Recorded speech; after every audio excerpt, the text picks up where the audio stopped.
අපිට කෙනෙක් මුණ ගැහෙනවා නම් හේතු කාරණා දෙකකින් තමයි මුණ ගැහෙන්නේ. හේතු කාරණා දෙකකින්. පළවෙනි කාරණාව තමයි පුබ්බේව සන්නිවාසේන. ඔය ක්‍රමයට එක්ක මුණ ගැහෙන්න ඕනේ. ඒ කියන්නේ පෙර නිකන් සසර පුරුද්දකට. ඒ කියන්නේ පෙර සසරෙත් එහෙනම් එකට ඉඳලා පෙර භවයේත් එකටම ඉඳලා ඒක දරුවෝ වෙන්නත් පුළුවන් ඕන මහත්තයා වෙන්නත් පුළුවන්. එහෙම වෙන්නත් පුළුවන්. එහෙම හොයාගෙන එන අය නැද්ද? හොයාගෙන එන අය ඉන්නවද නැද්ද? ඉන්නවද නැද්ද? විශ්වාසද නැද්ද? ඉන්නවා. අපි අහලා තියෙනවනේ. අපි ඉස්සරහට කතා කරනවා ඒක. එහෙම හොයාගෙන ආපු අය ඉන්නවා. එක්ක තරහින් එනවා. එහෙම නැත්නම් ආදරෙන් එනවා. සසර බැඳීම්. ඔය දෙකම සසර බැඳීම් තමයි. එහෙනම් පළවෙනි කාරණාව තමයි ඔන්න ඔය පෙර ජීවිතයේදීත් එකට ආදරෙන් හිටපු අය.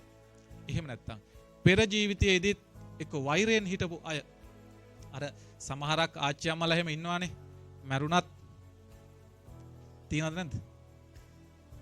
මැරිලා හරි මොනවද බොන්නේ? මැරිලා හරිත් ඔගේ ලේ බොනවා කියලා කියන්නේ නැද්ද? ඉන්නවද නැද්ද?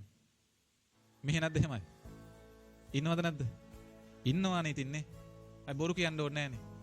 මෙහෙ කියන්නේ මෙහෙ නෙමෙයි ඉතින් කොහොම හරි ඉන්නවනේ ලංකාවෙත් එහෙමයි. මැරිලා හරි එහෙම ඉන්න ඕන තමයි. ඉතින් ඒ අය සසරේ එන්නේ කොහොමද? ඒ අය සසරේ එන්නේ වෛරයකින්. අර අපි දන්නවනේ කවුද බුදුහාමුදුරුවෝ පස්සෙන් ආවේ කවුද? දේවදත්ත ආවේ කොහොමද? ආදරෙන්ද ආවේ? නෑ. විනාශ කරන්න බලාගෙන ආවේ. තරහෙන් ආවේ. එහෙනම් එහෙමත් බැරිද පතාගෙන යන්න? ඒකත් මොකද පතාගෙන යෑමක් නේද? ඒකත් පතාගෙන යෑමක්. හැබැයි පලි ගන්න. ඕකෙම අනිත් පැත්ත. ආදරෙන් යන්න බැරිද? ඒකත් පුළුවන්. ඒක ක්‍රමයක් කියලා දෙනවා ඉස්සරහට. කැමති අයට එහෙම යන්න පුළුවන්. දෙවෙනි කාරණාව තමයි මේ ජීවිතේ අපිට අපේ අදහස් යෝජනා ගැළපීමෙන් අපි බැඳීම් ඇති කරගන්නවා. එහෙම උන් නැද්ද? එහෙම උන් නැද්ද පුතේ? තම නැද්ද? ඕන තරම් එහෙම වෙනවද නැද්ද? නම් මේ ජීවිතේ අදහස් ගැළපෙනවා කියලා තම තමන්ගේ යෝජනා ගැළපෙනවා කියලා අපි මොකද කරගන්නේ? බැඳීමක් ඇති කරගන්න. පස්සේ නොගැළපෙන එක වෙනම කතාවක්. ඔහොම ඇති කරගන්න. ඔය ආකාර දෙකෙන් තමයි මොනවා හරි මේ ජීවිතේ බැඳීම් ඇති කරගන්නේ. ඔය තමයි හේතුඵල. හේතුව ඒක. ඵලයේ ඉතින් මොකක් හරි වෙන්න පුළුවන්. ඵලය දැන් අම්මලාට කියන්න ඕනේ නැහැ. ඵලය තේරුම් ගන්න පුළුවන් හොඳටම. ඒකින්ද හේතුව ඕක තමයි. ඔය කාරණා දෙකෙන් එහාට හමුවීමක් නැත. බැඳීමක් නැත. ඕක තමයි බැඳීම. සසර ගනුදෙනු කියන කාරණාව. අපි නිකන් කල්පනා කරලා බලමු. තමන්ගේ ජීවිතේට මේ බැඳිච්ච අය, මේ ජීවිතේ එකතු වුණ අය, ඔය ආදරේ කියලා කියපු අය නිකන් අපි පොඩ හොයලා බලමු. සසරේ බැඳීමකින් එකතු වුණාද නැද්ද කියලා. නේද?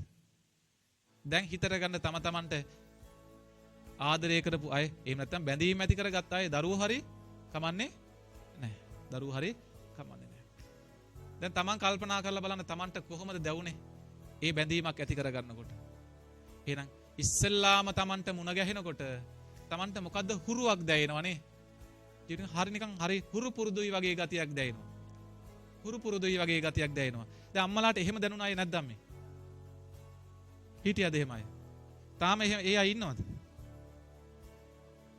ඉස්සෙල්ලාම මුණ ගැහුණ ගම නිකන් දැකලා හුරුයි වගේ. නිකන් ළඟයි වගේ. නිකන් හදවතට දැනෙනවා වගේ. එහෙම අය හම්බුනේ නැද්ද අම්මලාගේ ජීවිතේට? හම්බුණාද අම්මේ? දැන් කොහමද ඉන්නවද අය? නෑ එහෙම එකක් තියෙනවා.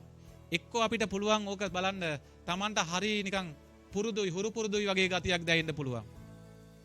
තමයි ඒ වගේ තමයි සමහරක් වෙලාවට අපි බැඳීමක් ඇති කරගත්තාම අපි කොච්චර ප්‍රශ්න ආවත් ජීවිතේ වෙන් වෙන්නේ නැහැ. එහෙම පවුල් නැද්ද? ඕන තරම් පවුල් තියෙනවා. ඕන තරම් ගහ බැන ගන්නවද නැද්ද? ඕන තරම් ගහ බැන ගන්නවා. හැබැයි වෙන් වෙන්න හිතෙන්නේ නැහැ එක්කෙනෙකුටවත්. එක්කෙනෙකුටවත් හිතෙන්නේ නැහැ. වෙන් වෙන්න බෑ නෙමෙයි. වෙන් වෙන්න හිතෙන්නේ නැහැ. එක්කෙනෙකුටවත් වෙන් වෙන්න හිතෙන්නේ නැහැ. දරුවෝ වෙන්නත් පුළුවන්, දෙමව්පියෝ වෙන්නත් පුළුවන්. නෝනා මහත්තයා වෙන්නත් පුළුවන්. එහෙනම් ඔන්න ඔය යම් කාරණා ස්වභාවයක් තිබෙනවා Tamanට හොයලා බලන්න පුළුවන්. අන්න ඒ දේවල් හොඳට කල්පනා කරොත් තමන්ට පුළුවන්. තමන්ට ලැබුණු කෙනා, තමන්ගේ ජීවිතයට එකතු වුණ කෙනා මේ සසර බැඳීමක්ද එහෙම නැත්නම් මේ භවයේ බැඳීමක්ද කියලා අඳුර ගන්න පුළුවන්කමක් තිබෙනවා. දැන් අම්මලාගේ හිත වලින් අහලා බලන්න. තමන්ට හම්බුණ අය සසරේ බැඳීමකට හම්බුණාද? එහෙම නැත්නම් සසරේ වෛරයක් නිසා හම්බුණාද, ආදරයක් නිසා හම්බුණාද කියලා. හොඳට හිතලා බලන්න. තමන්ට ඒතොර තේරුම් ගන්න පුළුවන්. ඒක දැන් මුල්ම මොකද දැනෙන්නේ අපිට? නේ පුතේ? දැන් ඔය වයසට කොහොමද දැනෙන්නේ? කොහොම වුණත් ඉතින් සසර බැඳීමක් වගේ නෙමෙයිද දැනෙන්නේ? නේද? මේ දැනගන්න අහන්න. එහෙමනේ දැනෙන්නේ නේ. සසර බැඳීමක් වගේනේ දැනෙන්නේ නේ. කල් යනකොට මොනවද වෙන්නේ? අර මුලින් කිව්වා වගේ ඒත් සසර බැඳීමක් වගේ දැනෙයි. ඕක තමයි ජීවිතේ. ඕක තමයි බැඳීම. ඉතින් මෙන්න මේ සසර බැඳීම වල සලකුණ මොකද්ද අපි දන්න?